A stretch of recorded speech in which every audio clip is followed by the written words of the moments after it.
మనందరికీ కూడా అన్ని రంగాల్లోనూ అభివృద్ధి చేసుకుంటూ అన్ని వర్గాల ప్రజలకు అండగా ఉండేది కూటమి ప్రభుత్వం. ప్రతి నియోజకవర్గంలోనూ మనం రోడ్ల నిర్మాణం కానీ డ్రైన్ల నిర్మాణం కానీ చేసుకున్నాము. అంతేకాకుండా R&D రోడ్ల మరమ్మతులు జరుగుతున్నాయి. నిలిచిపోయిన ప్రాజెక్టులు అన్ని ముందుకు వస్తున్నాయి. మెగా DSC స్టార్ట్ అయింది. గత 5 ఏళ్లలో ఒక్క పోస్ట్ కూడా ఇచ్చిన పాపాన లేదు. ప్రతి నియోజకవర్గానికి కానీ MSME పార్కులు ఇవ్వబోతున్నారు. మన దర్శి నియోజకవర్గంలో ఆల్రెడీ ప్రారంభమైంది.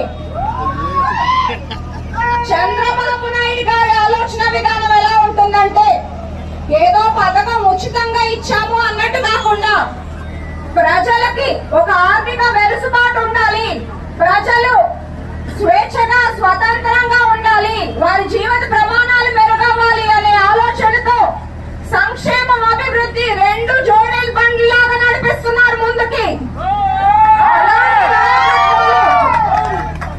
అలాంటి నాయకత్వంలో పనిచేయడం నా అదృష్టంగా భావిస్తున్నాను. దర్శి నియోజకవర్గంలో మనం చూసుకుంటే ఈ సంవత్సరంలో 110 కోట్లకు పైగా అభివృద్ధి పనులను చేపట్టాము. 37 రోజుల ముందు నేను దర్శి నియోజకవర్గంలో అడుగు పెట్టాను. నాకు సుమారుగా 1,00,000 ఓట్లేశారు. ప్రజల తీర్పుని గౌరవించాను.